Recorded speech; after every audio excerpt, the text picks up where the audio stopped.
we are back with another conversation, this time with a new friend and colleague, someone whose input in this whole process of starting this next leg of Odyssey's journey has been just invaluable to me. This is Leah Sefor.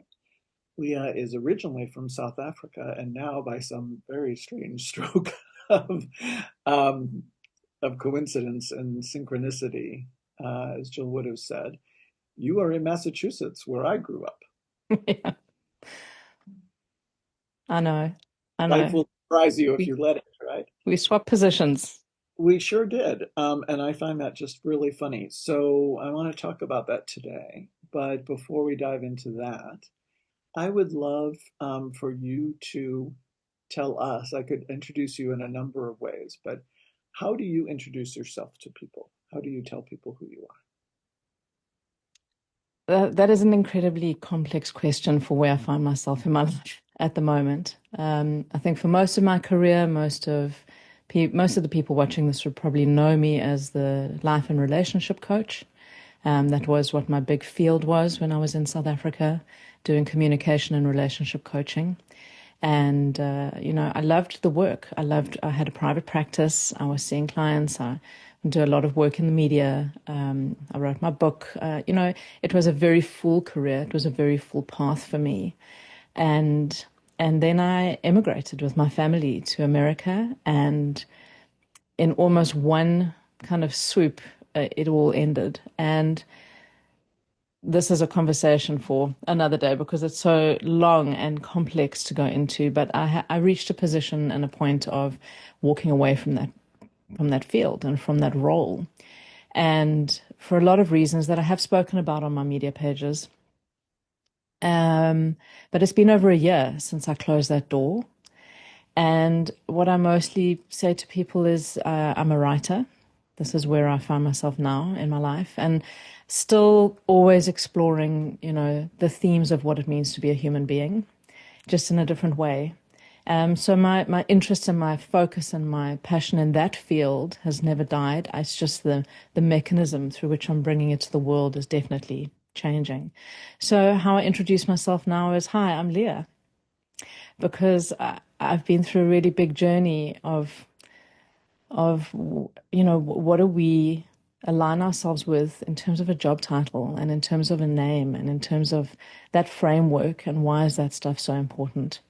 So here in Massachusetts, nobody knows me as a coach. It's interesting. Like, that was my whole identity in South Africa, and here I'm just Leah. are. Mom. Yeah, that kind of Yep. thing. Yep. Yeah. Yeah. And that's how we meet people, right? Just through the kids. So, Yeah. um, so as we focus on spring and this whole subject of change and beginning again, this Mm. is the overlap between the two of us, and the way our mutual friend Sarah Bowen introduced me to you or told me about you was that she is also in the business of being human, just like you. And that, I was pretty much hooked from that. It didn't take much. So when did you move to the States? 3 years ago, we left in 2022. So we just passed the 3 year mark of living here. And at a time when a lot of people's lives were changing, and a lot in the whole world, and things were ending, and Yeah. people, everything Yeah. was thrown up in the air.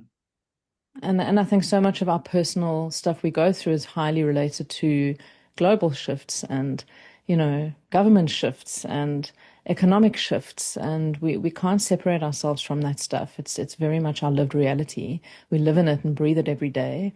And the world has been in massive turmoil for a long time, but I think COVID took it to a next level. So I think since 2020, this planet has been in a series of really intense shifts that are fast and rapid. We can't escape them. We can't avoid being impacted by them. And change is going to happen whether you like it or not. And you're either going to get drowned by it or you're going to learn to surf. And I got drowned by it. I got drowned by like this immigration experience. It completely, like a big wave threw me to the floor. I couldn't get up for a long time. And I think everybody can have that experience when change happens. It's and I'm someone who is very much equipped with tools to deal with change. You know, it's what I worked with and how I supported my clients to deal with the stuff in their own lives. And yet sometimes change is so huge and profound. It doesn't matter what tools you have, you're going to get swept up. But for me, it was brutal, but it ended up being very powerful and necessary redirect. I think we've talked about this, but I'm nodding like this on purpose or Yeah. without purpose, and just because I can't help it. Because at the same time, that's when I nearly lost my life. That's when I found Wow. out I was being poisoned. That's by nearly dying, being less than 24 hours from death, and had a couple coded a couple times in the hospital. And it was the exact same feeling at the same time, which I also find intriguing. It's another area of overlap for us. And there is that sense of like, wait, this is what this is what I do. This is what I teach. Yeah. This is, and certainly it wasn't for the first time in my life, but it was the most profound, Yeah. for sure. Um, and I think that people tend to separate, or we haven't, like, remember when the plague was something that happened in the Middle Ages, not to us. Um, and now it happened to us, right? And you went through Mm. this huge thing, and I went through this huge thing, and everyone's going through huge things. And we did before, past tense, to like the world stuff going on, and then there was what's happening to me Yeah. in my life. Yes, I know there's a world war, but let me tell you about, the guy who broke my heart. Or, whatever. Yeah. And I think that's really changing. I hope with Odyssey, one of the great hopes is to really look at that, to look at the interconnectedness, to look at how we are all profoundly affected by each other, how energetically we're tied to each other, and all the ways that we can work with that. So, the new tagline is exploring consciousness. And I'm curiously about how does exploring consciousness, like, what does that mean to you when I say those words? How does that happen in your life? Look, I'm going to talk from the framework of the work I did, and still, as a part of my thought process every day is this idea of, what does it mean to be conscious? What does it mean to, face your life in a very awake, very aware way?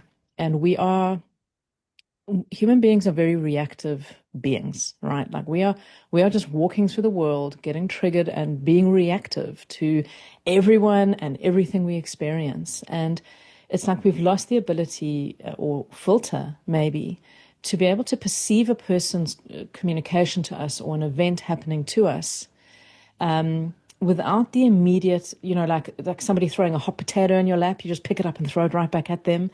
For me, consciousness is an awareness of how you are responding to the world and the people around you. And is it workable for you? Are you just in a constant state of reactiveness and being triggered? And in that place, you don't take ownership, you don't take accountability, you don't stop to look at your own stuff of what's created this experience in your life. You don't sit with your own stuff. You don't unveil your own stuff to look at why you're reacting that way, why you're in this Actually, reactive space. you're Yeah, projecting out, yeah. literally like a And it's, potato. yeah. And, I've always worked with people around choosing to be responsive instead of reactive. So I could say that consciousness for me is what is your deliberate response to the world that you live in? And by deliberate, I mean it's intentional, right? Like you've thought about it, you've received input from whichever direction. It's brought up stuff in you. That's the magic point there. Like as it's bringing the stuff up in you, are you just going to throw it away and just stay in that very like predictable reactive place of yours? And it is predictable. It is predictable how you parent. It is predictable how you, Profound. Yeah. behave with your partner every day, how you fight with your partner every day, the way you are with your colleagues at work, the way you are behind the wheel of a car with your road rage. Like this stuff is predictable. So either you're just on Groundhog Day repeat with your life, but consciousness is, does that work for me? Is it a way that I'm loving about myself in the world? And if it's not, and I want to be a different way, then I've got to start responding in a different way to what's happening. And that gap between what's happening to me and responding is where conscious exploration lives. And getting to know yourself better to understand how you can present whatever you feel the most workable version of yourself is in the world. Because if you want life to be different, you have to be different. Yeah. It's not going to change without you. Right? Um, there's a there's an old series of child development books by two women, Ames and Ilga are their surnames, and they're just these little bitty books. And there's your 1 year old, your 2 year old, your 3 year old, and it goes through. I think they drop you off a cliff at 13. I don't know why. Um, not very kind. And in the back of the books, they have this chart, and it looks like a DNA, spiral with a line through it. And on this side, it is shadowed, and it says disequilibrium. And on this side, it's clear, and it says equilibrium. And Mm. the idea is, and it makes sense because you go through with kids, you get them settled into a nice pattern, especially with babies, and everything's good, and they're on a nap schedule and an eating schedule, and everything's, and you feel like you could maybe be human again, and then one morning everything changes, and Oh, that's yeah. the point is 6 months, that they're going in and Yeah. out of this. I think we do that as adults as well, too. Yeah. And I wonder how much of it, not with kids so much, that's a different thing, but with adults, I wonder how much of it is we go back into that automatic, what we grew up with, the pattern, this inevitable path. You grew up in a family, from what I understand, that was very health, wellness, um, conscious, and based, and all of those things. I grew up in a darker scenario. So it was, for me and for many, it's an unlearning before then relearning a different way to be in the world, to completely Mm. oversimplify it. What do you feel like I'm curious because it's so different than my own experience. What do you feel like the effect of that was on you? Did you, did that feel right to you even as a child? Is that a path that you've sort of walked throughout your lifetime, or did Mm. you vary away from that? I think as children, like what is normal, right? Like we don't understand context as a child, and um, any home a child's being brought up in, whether there's pain or no pain, we normalize because we don't have that comparison to understand what other people are going through in their lives.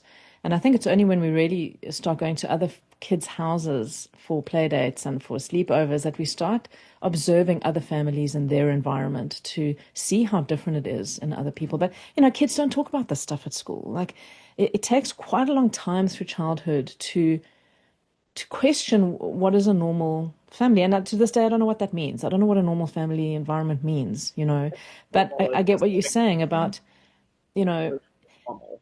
Yeah. so But for me, there's sorry, familiar and there's different. There's not normal, but there is familiar and there's different. that's it. So I think, being a child of, the 70s and 80s is that there was this very, expected way of families. There was the little nuclear family and there was mom and dad traditionally worked and mom stayed at home. And it was a very predictable expectation from society of what family looked like, and mine was anything but predictable. I had incredible parents who were just deep explorers of all of the like personal growth courses and programs that were going on from the 60s, and mind opening kind of processes. And I'm not talking about drugs, by the way. But I'm just talking about like they were at the forefront, especially in South Africa, of bringing work to the country of personal development and growth seminars and programs to ask this question of what does it mean to be a human being.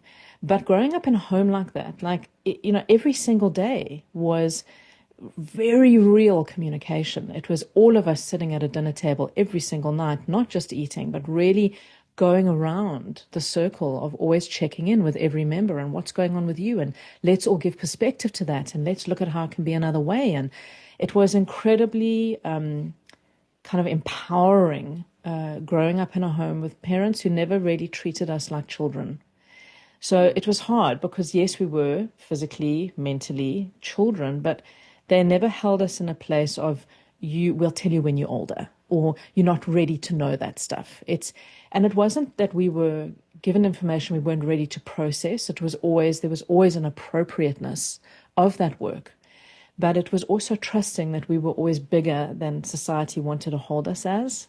And I think society keeps children really small. And it's only when you're like 18 and legal that you're allowed to know things. And I think that's what ill-equips children for life, is this idea that there's this secret sea around adulthood that you are not privy to until you turn 18. And And you're then unprepared. magically you're supposed to. I had a roommate in varsity. We were staying in flats, and her parents, and she was 19 years old. Her parents sent her from an hour and a half, a much smaller city far away. This was in Atlanta. She did not know how to turn on a dishwasher. She certainly didn't know how to wash things by hand. Didn't know how to buy grocery. Didn't know how to write. We used checks back. Well, they still use checks in America. They didn't know how to write a check.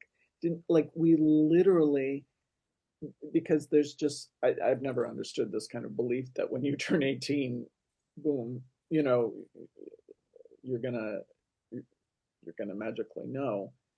But on the other hand, I was the eldest child in a very dysfunctional home and therefore was parentified and Yeah. knew far too much, far Yeah. too. So And that is a thing, right? That's a fine yeah, line of knowing it was, far too much, far too early. And which there is is damaging. it is damaging. It is absolutely damaging. So my parents were very awake to that. And there was absolute lines of there are things that are not for discussion at this time. And I think I think what my growth was growing up in that conscious environment was far more not about that practical life stuff, which we absolutely did. It was the emotional intelligence of growing up. And it was the very powerful stuff of teaching us what communication is. How do you set boundaries? How do you say no? How do you own your own space? How do you ask for what you want? Which is radical for a child to learn that stuff because we just assume we always grew up in our generation that you default to the adult all the time. The adult is brighter, better, more intelligent, they know more. And my parents were not of that opinion. They were like, they don't believe in this thing of like you automatically respect somebody because they are your elder. It's like, well, no, respect is from a mutual exchange of treatment. If you are being disrespected by your teacher at school, why must you automatically afford them respect just because they're older or because they hold the title of teacher? So these were the concepts that we were really kind of investigated around the family table. Something would happen at school, we'd bring it to the table, we'd talk about it. And my parents were, you speak to anyone who went to school with me or my sister, and they will know that like the insane C4 parents, who confronted systems that did not work. They confronted ways of behavior that just, it was stuck in an old way, and they were very committed to how do we keep moving forward? Like when systems don't work, how do we find another way? So that's the consciousness that I grew up with was always challenging. And yeah, sometimes it was a bit much, sometimes it was like, can't you just be like the other parents and not have these intense conversations all the time? Can we, It's a lot of expectation to be present, oh, and a lot. accountable, and um, I'm. It's just so differently. I'm fascinated about it, and I really appreciate you talking about it because I don't think too many people had that experience. No. I am considerably older than you, so I grew up in the '60s and '70s, and it was in the U.S. Right down the road from you, some of the most famous hippie concerts and things going on, Woodstock, all of that. And those were the people who like worked. My dad ran an estate, so they worked for my dad, in the summers and school breaks and things. And so I was exposed to that, but my parents were the last born with much older siblings. So my parents were sort of two generations old. They were older than they might have been. And the juxtaposition to be growing up in the 60s and Peter Max, all of that, Yeah. and then, and free love and lots of drugs and everything, lots of drugs. Um, I remember because it just, my soul, who I am, really is much more like that. I remember being glad to know there were people like that, but how did you get to be a person like that exactly? Yeah. Um, And uh, that's the question that I'm asking people. The third question I'm asking people in these conversations is going to be different for you. It is. I often ask, is there a time when you are aware that you sort of woke up, that you became more conscious? But growing up in an environment like that, I don't know if that was just instilled in you from day one. yeah, it's a good question, and I don't know that there's necessarily a single point I can pinpoint. I think I was more aware than most, but that didn't change the fact that I was still a teenager going through the same teenage stuff. You're dealing with an undeveloped brain, right? So like your brain, now we know that your brain only finishes developing when that frontal cortex when you're around what, 23, 25. So it doesn't matter how much of this amazing intelligence stuff was going on. I'm still a revolting teenager going through puberty and being like completely defiant and rebellious. So Um, so you all of trying telling a teenager to not be reactive and be responsive and see how well that goes down. so, so wondering I about. yeah, no, and I mean, I couldn't. My mom and I were at loggerheads when I turned into a teenager, so badly so that I actually went to boarding school by choice to get away from her, because we were at odds a lot when I was a teenager, and that boarding school was just the best time of my life. I loved my boarding school, unlike most people. It was a fantastic school. And I think because my parents had always pushed us to do challenging things with our lives, when I did leave school, there wasn't like a fear of entering the big bad world because I was quite, We're you know, prepared. familiar with it. And so I think for me, a lot of ahas came in the world of relationships. I think it's Mm. one thing knowing something, right? It's one thing knowing what a boundary is supposed to look like, how you're supposed to say no, how you're supposed to communicate. But when you're being taught that from a safe space with a family that holds safety for that communication to happen, it feels easy.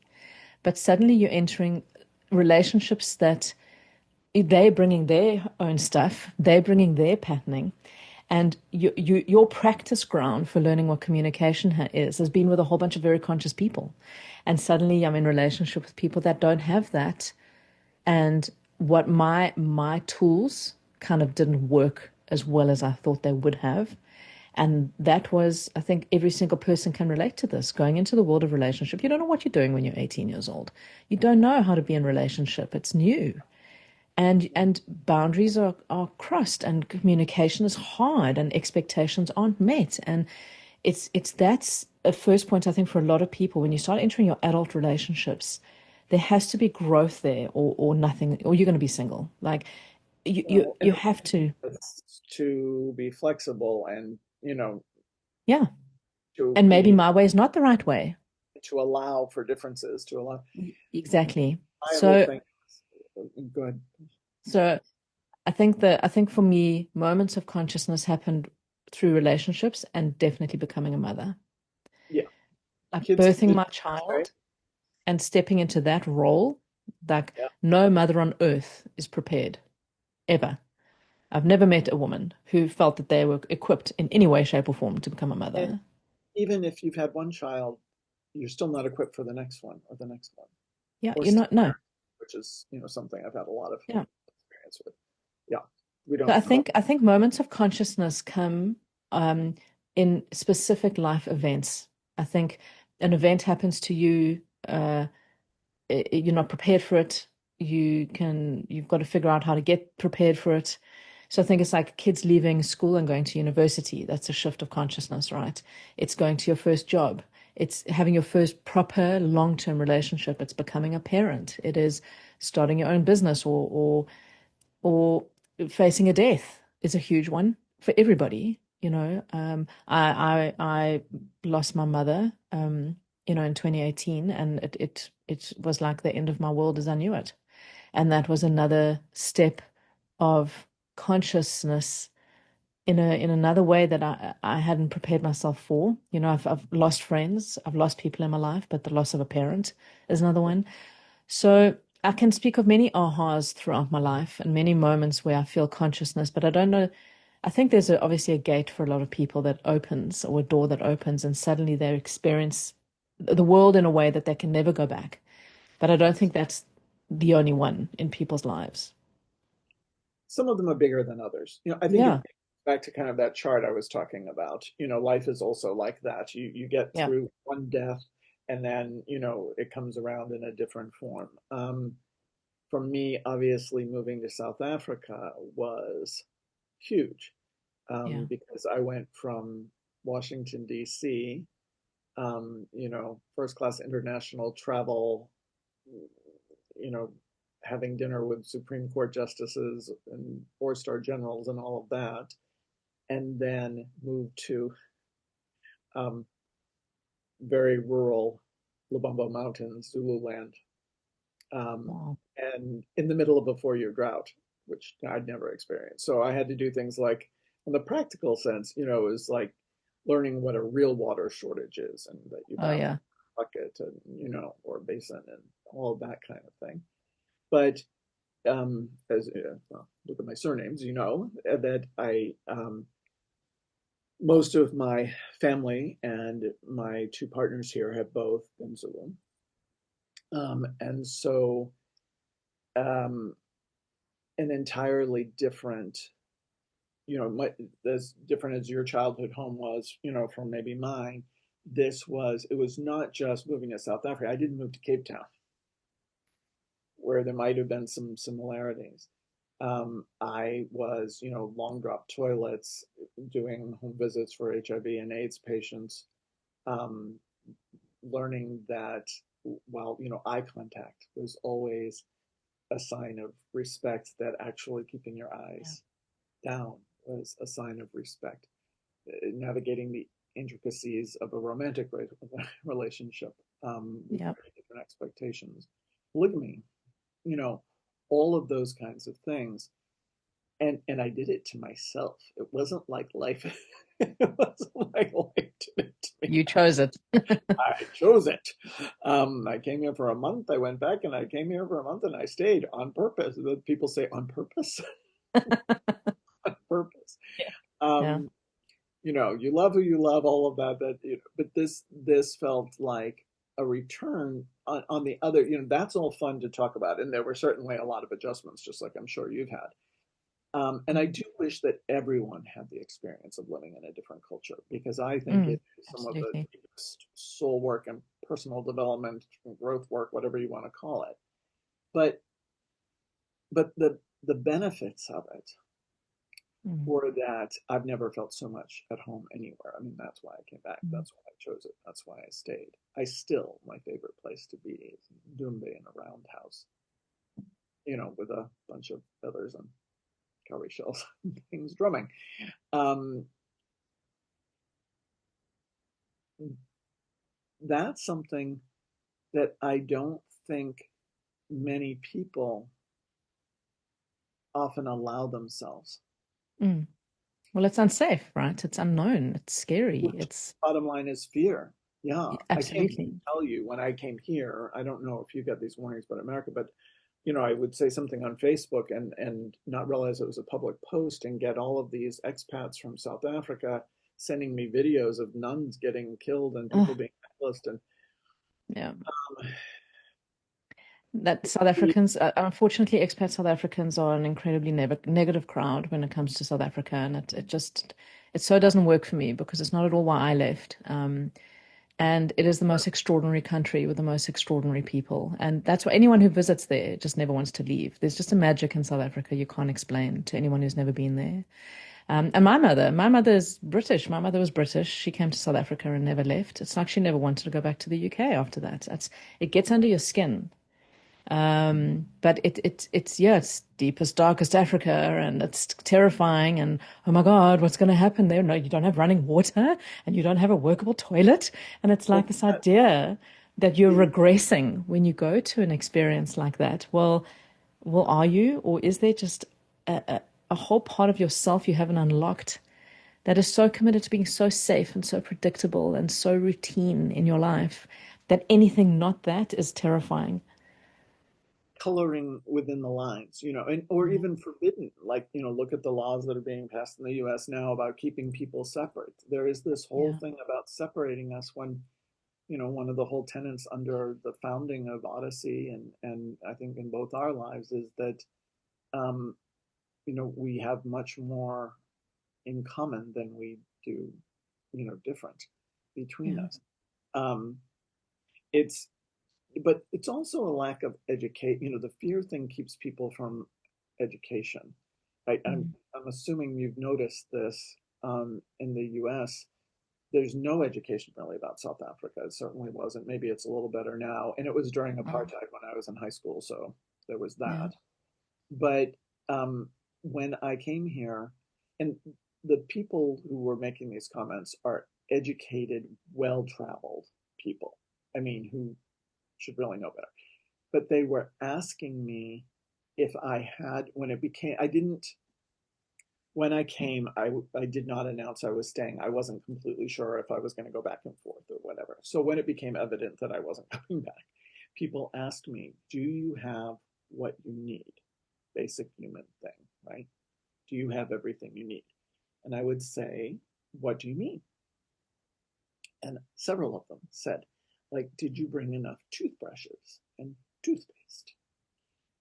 So, because I was trekking in the bush a lot in those days, I took a gory branch, which you kind of shave off and then chew, and it makes a nice little bristly thing on the end. I actually like brushing my teeth with them, and put some ash in my hand and took a picture of the gory branch on my ash and said, "I'm fine, thanks." But and it's funny, but I don't know, were there things like that? Do you get a lot of, are people curious about South Africa with you?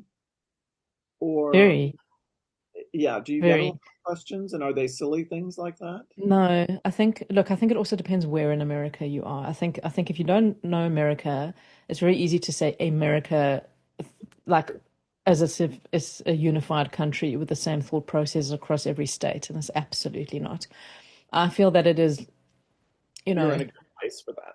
it's like different countries. They're not different states, they are different countries. And I don't think people who don't live here realize how compartmentalized every state is in America. You've got your own news stations, you've got your own newspapers, you've got your own, it's so insular, every single state, right? That there isn't a broader view of even the country, never mind internationally.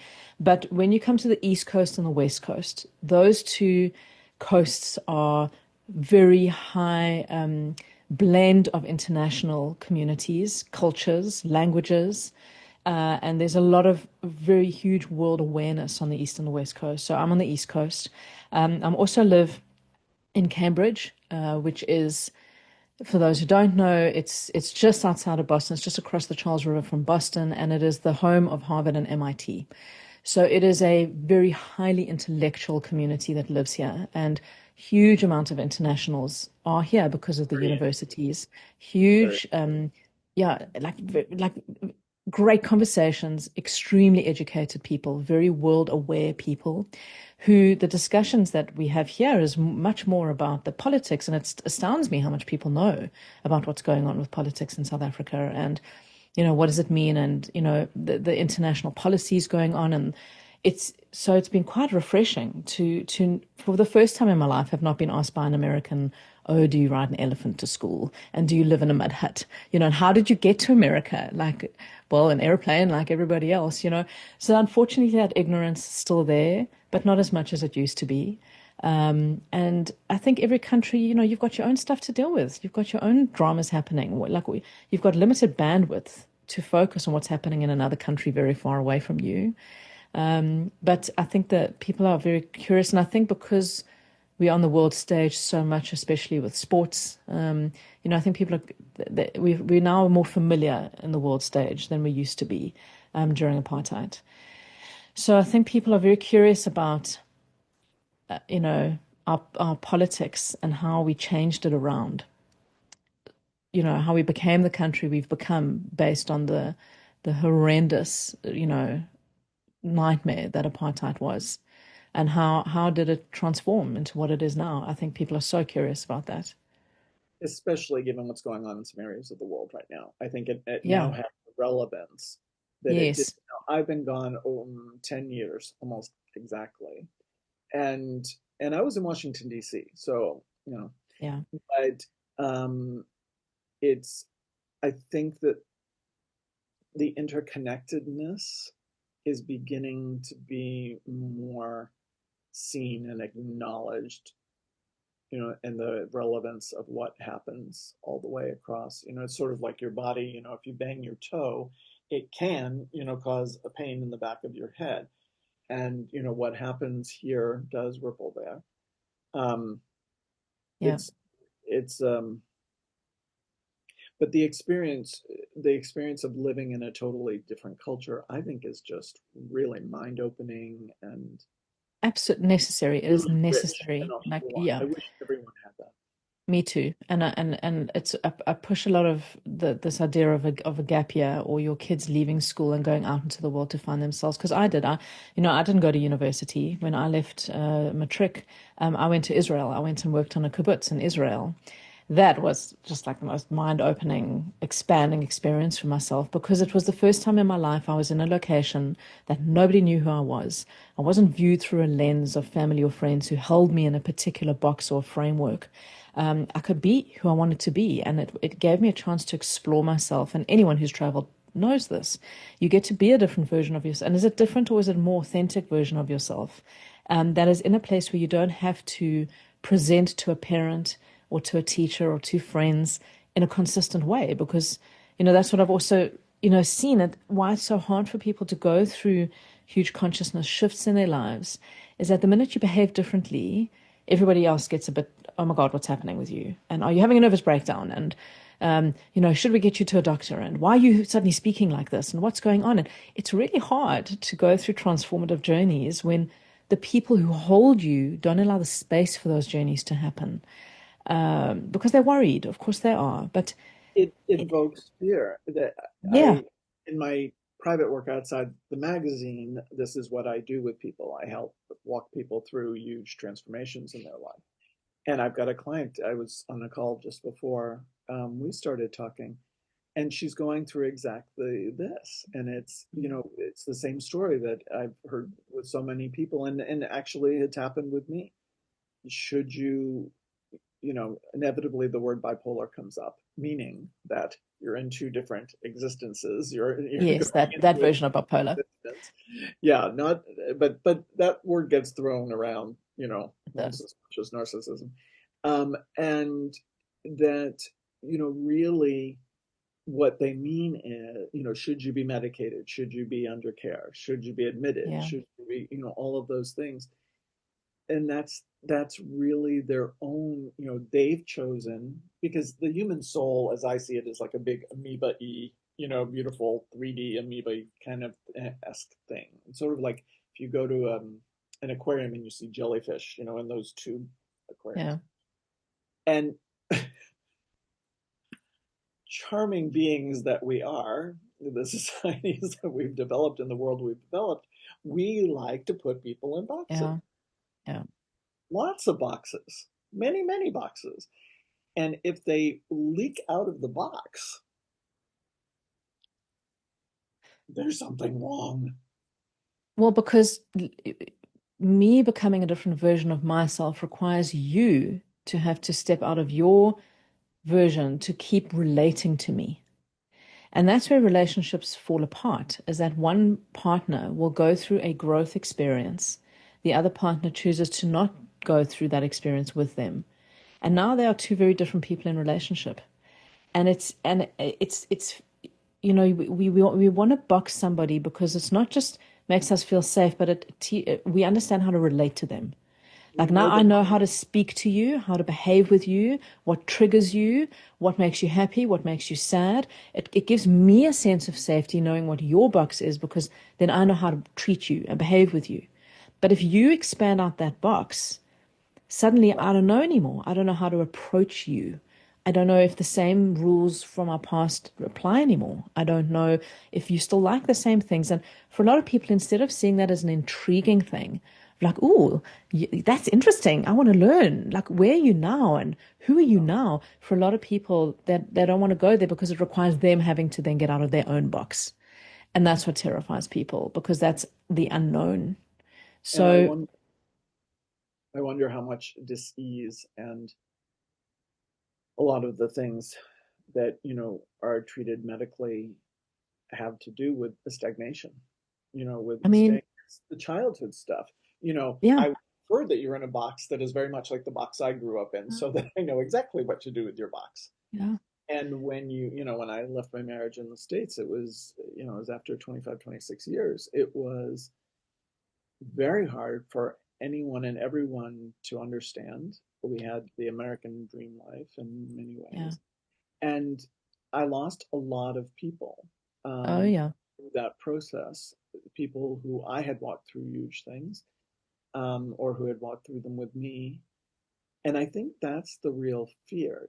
I really believe that at bottom line, people want to belong, the very bottom line. Um, They absolutely want to belong, but the truth that no one really talks about when it comes to personal growth and development is that it's a very lonely path. it is. I agree. It's you are on that journey. That's why it is called personal growth. It's a personal journey.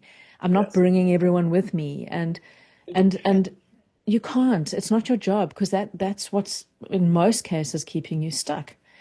And for like this is every single client I've ever worked with, every single person I've ever, worked with in this realm is they go through such beautiful stuff in their own journeys and then they lose friends because friends can't relate to them anymore. They do lose relationships. And it's such an important thing to really preface any personal growth journey with this conversation of like, you're expecting sunshine and rainbows. And like any personal growth journey is the exact opposite. It's going to take you to the depths of really scary, but sometimes very profound stuff within yourself that others will just not be able to. It's all about frequency, right? They're not going to be able to maintain that frequency, and any relationship is a matched frequency. And when one of you steps out of that frequency, you can't tune into each other anymore. There's a disconnect, and either that person's going to shift or they're not. But the break happens because you're just moving into a different reality for yourself that maybe others don't relate to or understand. And that's not a right or wrong thing, but But be we make aware of it. Yes, be aware of it, and it's about what we make it mean. I have one biological child. I have two daughters here. I have one biological child in America, also a daughter, and I lost her as part of this, and it was pretty much the ultimate price to pay. I'm sorry. I didn't know that. No, I don't talk about it a It's lot. brutal. An adult, and was an adult when I left, a young adult when I left, and it is brutal.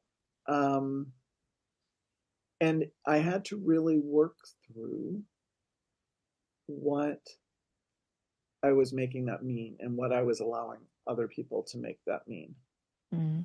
I still occasionally will get messages like from a neighbor who an old neighbor from when she was an infant who I haven't seen in 30 odd years, who, told me I should it's nice that I'm having fun in South Africa, but I need to drop it all and come home and be a mother to my mid 30s child. Um, this woman doesn't know my mid 30s child who really doesn't want to have anything to do with me, and that's her right. And ultimately, I came around to the frequency thing that you're talking about. That you know, I changed the frequency. I within my frequency changed. I had spent most of her childhood showing her that you do everything for everyone else and don't take care of yourself.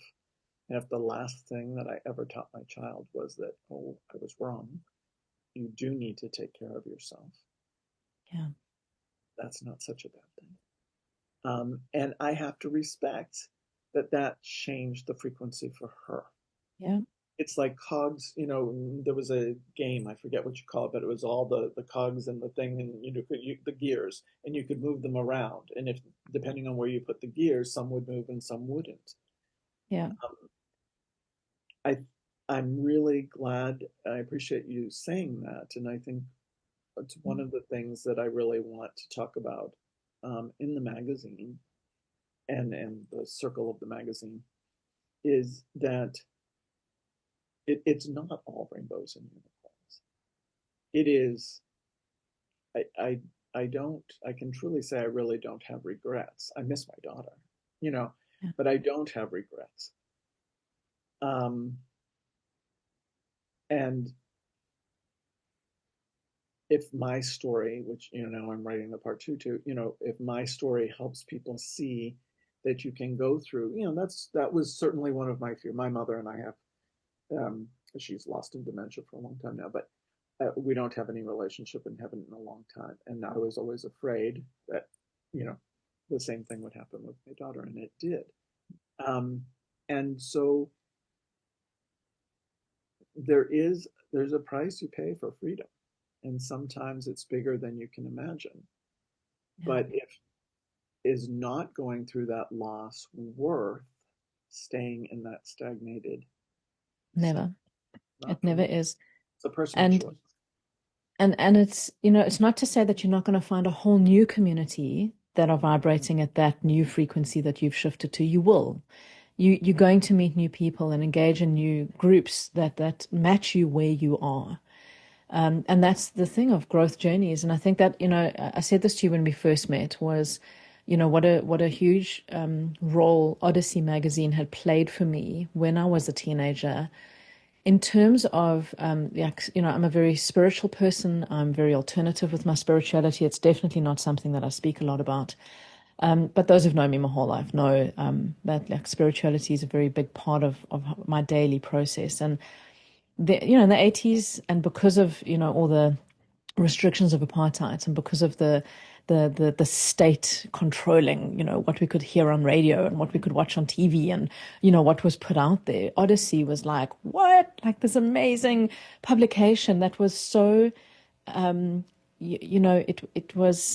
it brought information to me, not that I couldn't have access because my family was, very involved with a lot of very spiritual people, but it was like a mainstream publication that spoke about all the stuff that nobody was talking about in our society in terms Yeah. of alternative ways, in terms of, very fringe subjects in the 80s, which now are completely mainstream.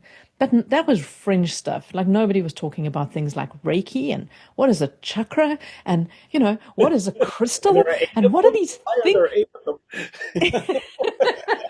Is it a button on your body? Like, what is it?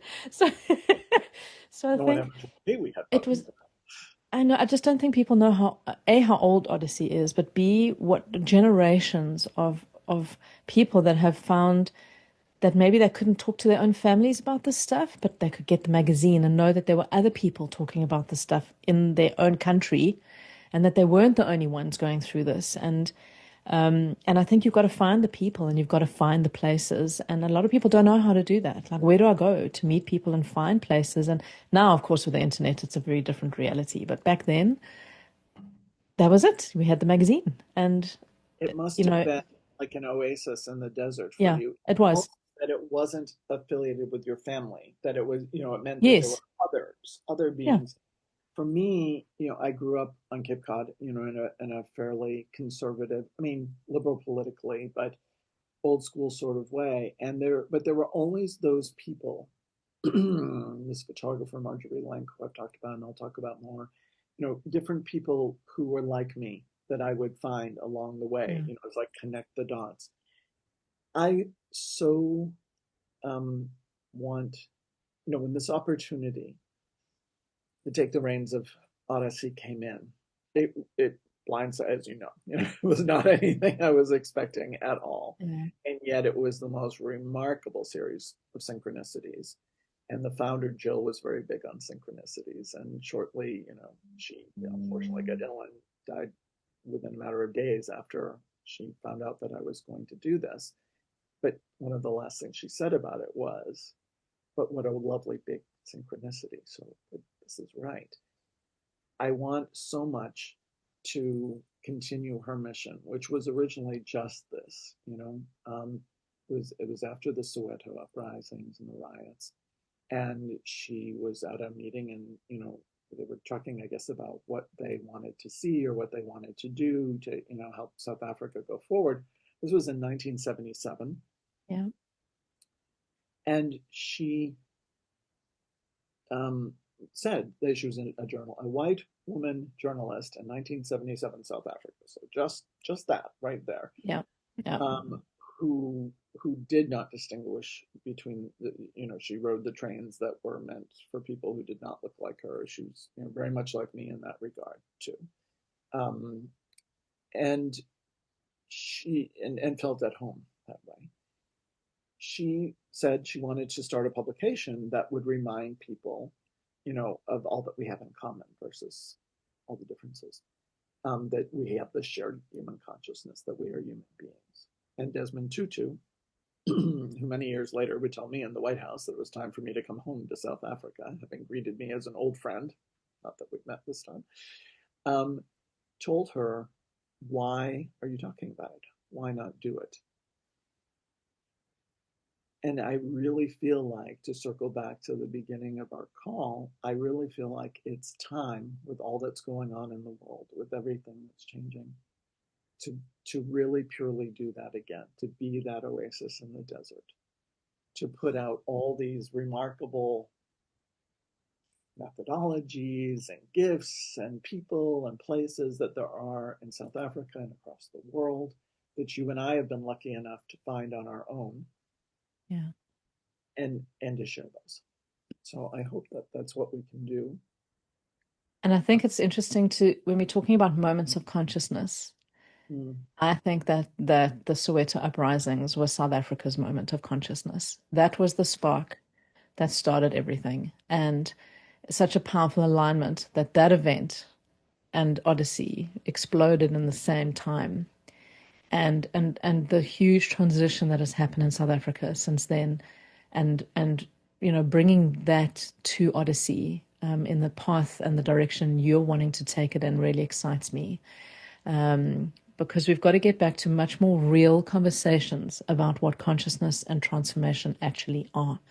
And I think that in the spiritual world, stuff gets way too, I call it the spiritual bypassing thing of like, people want to make consciousness and spirituality this very shua, spiritually beautiful, lovely thing. And it can be, Let's just put glitter all over it. yeah, let's just glitter wash what personal journeys are. And when something very real and raw happens, people are shocked that that's part of the journey. But no, this is not what it's supposed to be like. It's supposed to be filled with angels and guides and spiritual awakenings and beautiful signs and feathers on my doorstep and, rainbows in the sky. And people become way too, I don't know what the word is, kind of blinded about what this journey and of transformation actually is about. And I think personal transformation and wellness have become a bit too entwined. I think there needs to be a bit of an extrication of these two words or these two themes, because spiritual wellness is very much physical, right? It's your physicality, it's your how you're eating, how you're working, and moving your body, and of course, how does that impact your mental health? For sure. But spiritual stuff is in itself a very different path, and personal growth is a different path. And they may be connected for sure, but you can't lump them into one experience. They are very, very different experiences. And I think that's where the confusion happens a lot, right? Yeah, they are perhaps pillars, of the Yeah. same thing, but they're entirely different on their own. And those are the kinds of things, I think, to your point, when it's not glitter washed and it's not rainbows, I think people believe they've done something wrong, or there's something Yes. wrong with them. Or look, my Or mother right, or the church was right, or the government Yes, was right, we shouldn't be doing this. And they can become zealots on the other side of things. absolutely. And So the I more think we my show it problem, clearly, hopefully the less likely that is to happen. well, exactly. And I think the problem with all of what you've just said comes to like a very core thing that has shifted with me profoundly, which caused me to walk away from coaching, Mhm. is this idea of constantly making someone or something else the authority in your life. It is a I have a huge issue about it at the moment and have done for quite some time. And it's people leaving the church but finding a spiritual replacement for that that is led by a guru or an influencer or some expert or some industry leader or some thought leader and just replacing the one authority with another authority and following a new Philip, path, yeah, you know, it's where's your personal ownership in this experience, and we do this dangerously of especially with social media and this whole influencer culture, is we idolize people to the point of celebrity status for what? They had opinions. They are voicing opinions in the world. I saw people doing it with me with the work I was doing. And it was like, I don't know more about your life than you do. I do not know more about your mind than you do. And I can absolutely talk about new ideas and amazing authors you should be reading and paths you should be investigating for yourself. But stop making me the crutch or the authority to tell you how to be living your life. And it's how I feel about a lot of the coaching work that's out there is people want to be the influencer. They want to be in that position of authority. And the only way we're getting through this is to really start taking self-accountability again. And I am the authority that matters in my life in terms of what decisions I'm going to make of how I want to be as a human being. And stop defaulting to somebody else to tell me whether what I'm doing is right or wrong. And that right or wrong is a big thing. It is a big thing of when you are out of touch with yourself and you are not in touch with your own intuitive self, you will never know those answers. You will do it because somebody else is telling you this is what you should be doing with your life. And if you don't know what you stand for, somebody else will very easily tell you what you should be standing for. and And that's one of us isn't going to be there yeah, when you know, when you get to that next step or whatever, you know. I I find, and I think we've talked about this too, you know, I find that most people don't know what they want, and they oh, don't know because our world really, you know, I call it the pedestal syndrome because our world is set up around putting one person or another, whether they're a religious figure or an influencer, up on a pedestal. As you know, and I'm very grateful for you helping me in an advisory capacity for Sarah Bowen, for Deborah Robbins, who's been the editor up to this point over the last 7 years, because I didn't grow up here. And there are things as much as I love South Africa, and I have certainly learned a lot in 10 years, you all fill in gaps there for me. But the thing that we all have in common is our shared humanity. And that goes across geographic, age, oh. racial, cultural differences. Um, and I really, really hope that we can make Odyssey, the Circle of Odyssey, really a place where people can explore that. I would And also very much yeah, like to have another discussion with you some other day because this is a big subject about the word selfish, narcissism, and getting to know yourself and the differences. I yeah. think that would be a really fun one too. And I think that's all that consciousness is. It's getting to know yourself. And that Odyssey can be a publication that can just offer some insights on how you do that, but not telling you how to. It's just offering up, you know, it's your journey, man. Like it's your journey in the world. You've got to find the things that light you up. And what if you live on your own and there's nobody to teach you? Then you've still got to find that for yourself. That's why it's called a journey of personal development or personal exploration. Like it's a quest for you. You've got to go like, put your backpack on and go through the forest and you're going to meet who you're going to meet and you're going to experience what you're going to experience. And that's the only truth in Will life. appear, things will disappear. It Yeah, I has think to be a lived experience, though. This is what personal transformation, you can't take because some big author tells you that this is a technique you should apply to your life and it's going to make a change. Like, have you personally experienced that? Did it really work for you? Because just because it worked for the author doesn't mean, it's like I've got the thing about people who want to get up at 5 a.m. and do their intense hour of journaling before they start the day. I'm like, there's not a life in this, a day in this lifetime that I'm getting my ass out of bed at 5 a.m. It's just never going to happen. I'm sorry for that. But it's not a thing that, don't think I didn't certainly try. not to write in a journal. No, My yeah, my you've got to child experience it to know that it's your truth. exactly. My childhood safe space was the Osterville Free Library in Osterville, Massachusetts. That is where I could, because we didn't have Google, that Yeah. the Oh, internet, yeah. that was where I could look up and learn about and meet people and all of it. Yeah. But sooner or later, I had to go out of the library in order, to actually, to Yeah. walk the path. Um, Martha Beck, I think I told you about this when I trained with her many years ago.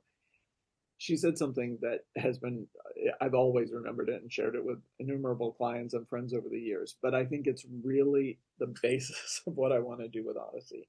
And that was, she said, you can put out bird food on a tray and you don't pick, the big sunflower seeds and give that to the one with, the grosbeak and pick out the tiny millet and give it to the weavers. You put out the tray, you put the bird Yeah. food on it, and you let Yes. birds or people come and get what they're ready for. So that is Love that. with your help. That is my hope that that's what we're going to be doing. We're And going to I make it look forward happen. to every minute of it. Thank you Absolutely. so No, much for this conversation, for conversations to come, and for all that you're bringing to this track. absolutely pleasure. I'm very excited for this path to see where it goes.